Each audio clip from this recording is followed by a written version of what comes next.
4 yıl önce küçük bir makineyle dikişe başladım. Evde hobi olarak yapıyordum. Dikmeyi seviyordum. Ama dikim kursundan da mezunum ayrıca. Yaptığım modelleri bir Instagram sayfasında satmaya başladım, sergilemeye başladım. Çok ilgi gördü, çok siparişlerim oldu.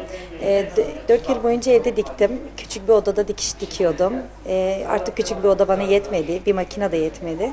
Eşimin desteğiyle atölye açmaya karar verdik. KOSGEB'e başvurduk bu atölye projemizle.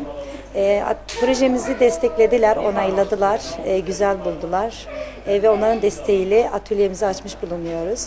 Tek başıma başladığım yolda şu anda 8 çalışanımla devam ediyorum. Türkiye'nin her yerine kargo yapıyoruz. Yurt dışına da satışlarımız var. Arap ülkelerinden çok ilgi görüyoruz.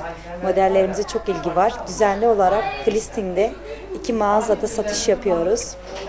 Özel dikim yapıyoruz, özel tasarımlar, piyasada bulunmayan bebek elbiseleri, çocukluğumuzun elbiseleri bunlar. Tarz olarak vintage diyoruz, eski zaman elbiseleri diyoruz.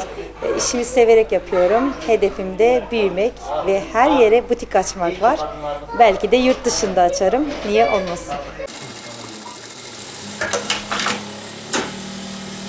Baktım ki bir aydır burası açıldı. Geldim görüşmeye. Burada çalışmaya başladım. Sağ olsun Salime Hanım'la beraber çok güzel bir ortamda eğlenceli arkadaşlarla eğlenceli zaman geçiriyoruz ve bu da ailemize önemli bir katkıda bulunuyor bizim için. Salime ablanın böyle bir atölyesinin olduğunu duydum. İşte o yanına geldim. Sağ olsun böyle bir ekip kuruldu. Ben de onlarla beraber ekipteyim Allah'a şükür. Çok iyiler, çok memnunum. Başarı hikayesi çok güzel, kendi evinde, kendi imkanlarıyla buraya kadar gelmesi, eşinin desteğiyle de bu kadar gelmesi, bu kadar kız arkadaşlarım olması da çok sevindim. Bana çok iyi örnek oldu. Onun sayesinde ileride kendi kız çocuklarım olursa onlara böyle bir giyim tasarım yapmayı da düşünüyorum. Projemi anlattım. Böyle bir yer açmak istedim. 2 gün, belki de 3 gün elle kanaviçe olsaydı. Biz kendisini tebrik ediyoruz. Bir kadın girişimcinin ilçede, doğuda bir ilde, bir ilçede de başarılı çalışmalar yapabileceğinin en güzel örneğini verdi kendileri.